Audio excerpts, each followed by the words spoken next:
شې زه دې ویرولم. والکه څه شوې؟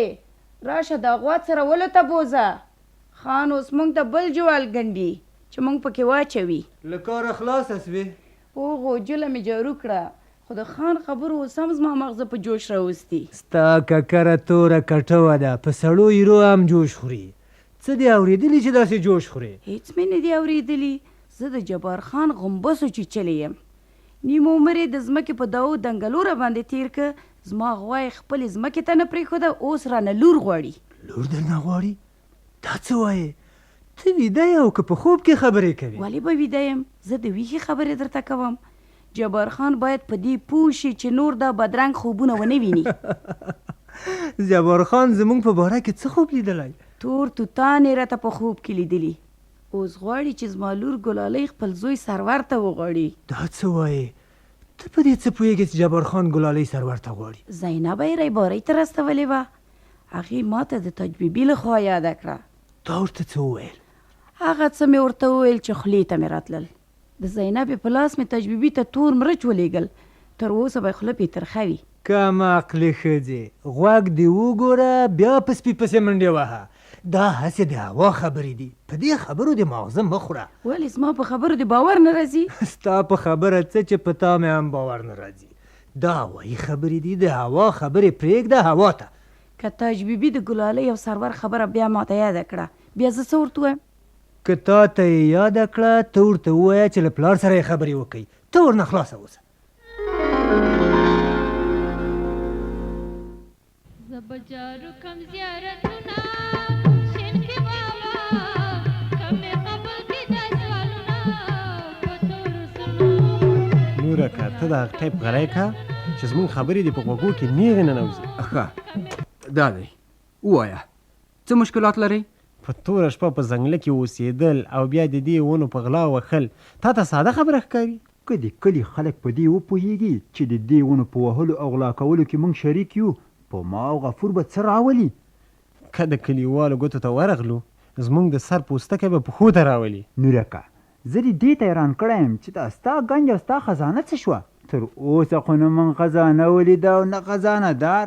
نورکه که اوبونه کوچ را باندې باسي، خو دا کار ناشونی دی. ته باید اوس موږ ته خزانه وښیي. موږ له مفلسۍ نه زیاتي له تپه ته شو. کریم جانه، غفور جانه، د خزانې خبره روښانه ده. د ځنګله په لرګو کار روان دی چې چارته راشول ډېر ژر په کچرو باروم.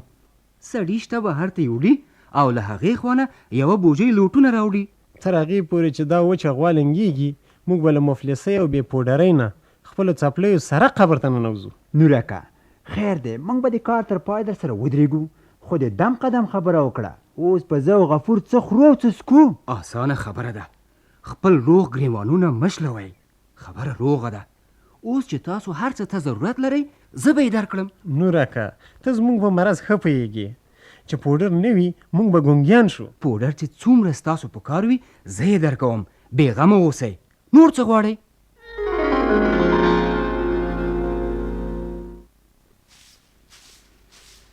دا څو شپې وشوې چې زلمی زوی مې معلوم نه شو. کار یې هم ډېر خطرناک دی.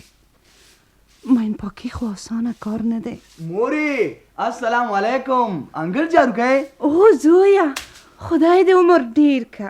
عمر دې ډېر دی، د مخه مې یاد کړې. مورې راځه کېنه چې ما ته د 15 ورځو نورو تنخوا راکړه. دا واخله. عمر دې زیات شه زویه، په ښه وخت کې د تنخوا پیسې راوړې. زما لاس ورته ډېر بند و. دا څوک دی مورې چې دروازه وهي؟ ودرېږه چې زه ورشم.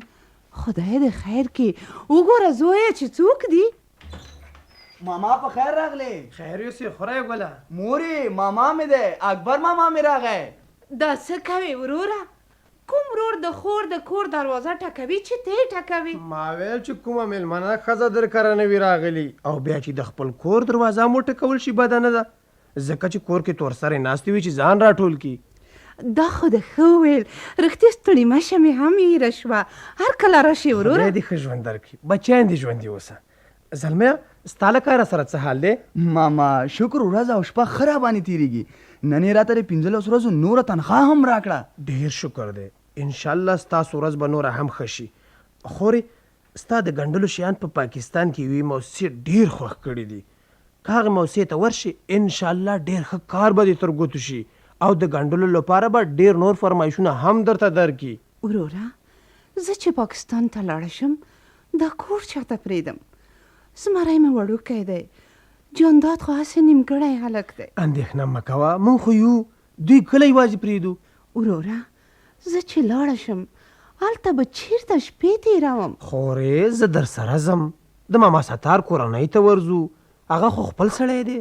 مورې چې یو کال ماما ستار کره پاتې شي د هغه کورنۍ ډېره ښه کورنۍ ده، په خپلو سترګو به ستا قدر کوي.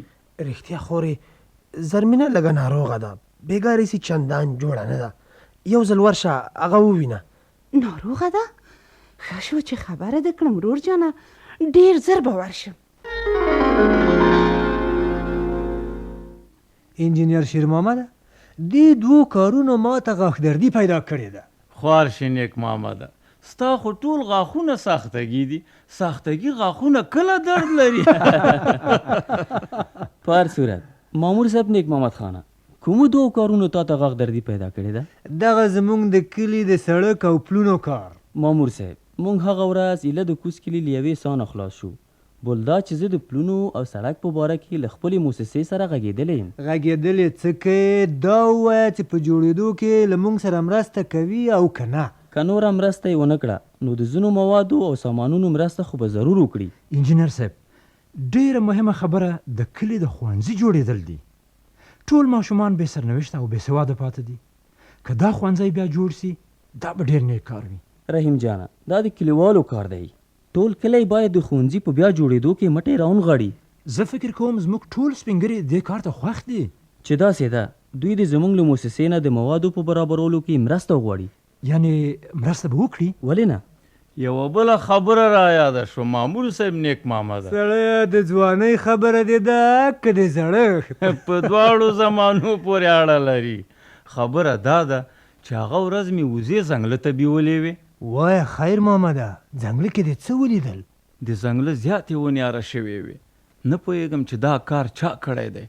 که په ځنګله کې غله شنه شي دا به زموږ کلي او دې سیمې ته لویه بدمرغي منځته راوړي. خیر محمده وایي چې د ځنګله په پلورلو به څو کاله پیسهدار شئ خو زر کاله به ولس فقیر پاتې شي. موږ باید خپل ځنګل د ځان نه هم ښه وساتو. مامور صاحب نیک محمده ته خو پخوانی د ځنګلونو مامور وې، خیر دی چې تقاعد دې کړی، مړ شوی خو نه یې، باید د دې ځنګله د ونو ساتنه په غاړه واخلې. ځکه د ځنګلونو مامور وم ته خو هم یو وخت باغوان باشي وې، پردیو باغونو ته به روان وې او د ونو پرستاري به دې کوله. زه او ته باید په ګډه دا زوړ ځنګل ځوان کړو. منمې دا د نیکو د وختو زړه بړستن به دواړه په خپلو اوږو بار کړو، خو له یوه لاس نه ټک نه خیږي. د ځنګله په ساتنه کې باید موږ یو لاس ووسو. ځنګل د ټولو ګډه شتمني ده او دا شتمني باید په ګډه وساتو. چې داسې ده نو موږ باید له قمندان صاحب شکور خان نه هم مرسته وغواړو. ارومرو ځکه چې هغه هم د دې کلي اوسیدونکی دی او ځنګل په ټول کلي پورې اړه لري.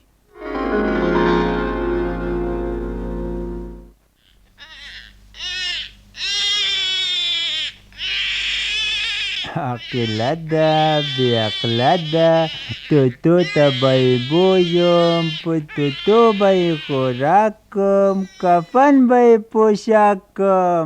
کریمه ولې داسې ترخې بابولالې عاقلې جانې ته وایي؟ زه او عاقله جانه سره پوهېږو، عاقلې ته ګران یم ځکه چې خوږ کاکا یم. ډېر خوږ یې. ملالۍ خورې زه د انجینر شیر محمد سره د ښوونځي په باره کې وغږېدم. رښتیا څه یې ویل؟ انجینر ویل چې زموږ مؤسسه هغه وخت له دې ښوونځي سره مرسته کوي چې کلیوال په ښوونځي کار پیل کړي. ستا په فکر زموږ کلیوال به د ښوونځي په ترمیم ګوتې پورې کړي؟ ولې نه؟ د ټولو سپین ږیرو دا خوښه ده چې ښوونځی بیرته فعال کړي. دا به ډېر ښه کار وشي. د ښوونځي کار به ژر پیل سوی وای، خو د کلیوالو اندېښنه ځنګله ته ده.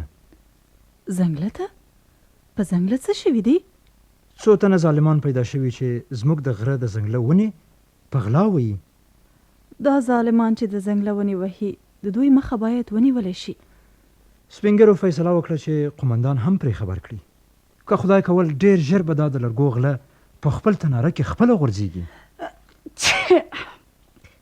نه پوهېږم چې چا یاده کړم، دښمنو یاده کړم که دوستانو. بابو جانې زینب ترور او د جبار خان میرمن راغلی. تاج بیبي او زینب دي؟ رحیم جانه تا او کریم هغه بلې کوټې ته لاړ شئ. ښه ده مورې. ګوره لورې ملالۍ، ته ورشه د خپل بیبي غم وخوره چې ونه سوځي. که څه هم اوبه مې پکې اچولي دي خو بیا به یې هم وګورم. عاطفي واخله عقله ژاړي بوی زه شودې ورکه چې غلی شي. چوپ شه جان قربان مه ژاړه.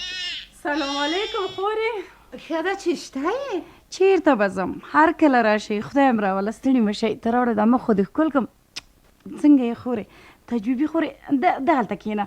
خورې دا بالښت دې شاته کېده، دلته تکیه وکړه. صحیح دی، بچیان دې ژوندي اوسه. راغله ما ویل چې یوه شېبه دې زړه خواله وکړو. هر کله راشئ، ستاسو قدمونه زما په لیمو. خوشحاله شوم چې راغلی. ما هم ډیره یادېدې، ځکه د خان صاحب ښځې سره زه هم راغلم. زینب ترور، د تا نه یم یاده شوې، خو بل چا درته یاده کړې یم. شکر هوښیاره ښځه یې، په نیمه خبره ورسېدې. رښتیا هغه ورځ هم زه ستاسو او د خان صاحب د دوستۍ په خاطر استول شوې وم، او اوس هم زه او تاج بیبي د سرو زرو په همدې پنډو کې پسې راوتلي یو.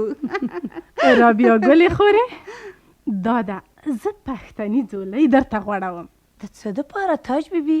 د ګلالۍ او سرور په خاطر چې زموږ او ستاسې د کورنۍ ترمنځ د دوستۍ او ښیښۍ مزي لا پسې ټینګ شي. تاج بیبي، زه په دې دوستۍ ناراضه نه یم، خو خبره په نارینه‌و پورې اړه لري. زموږ د کور نارینه پوشه او کارې.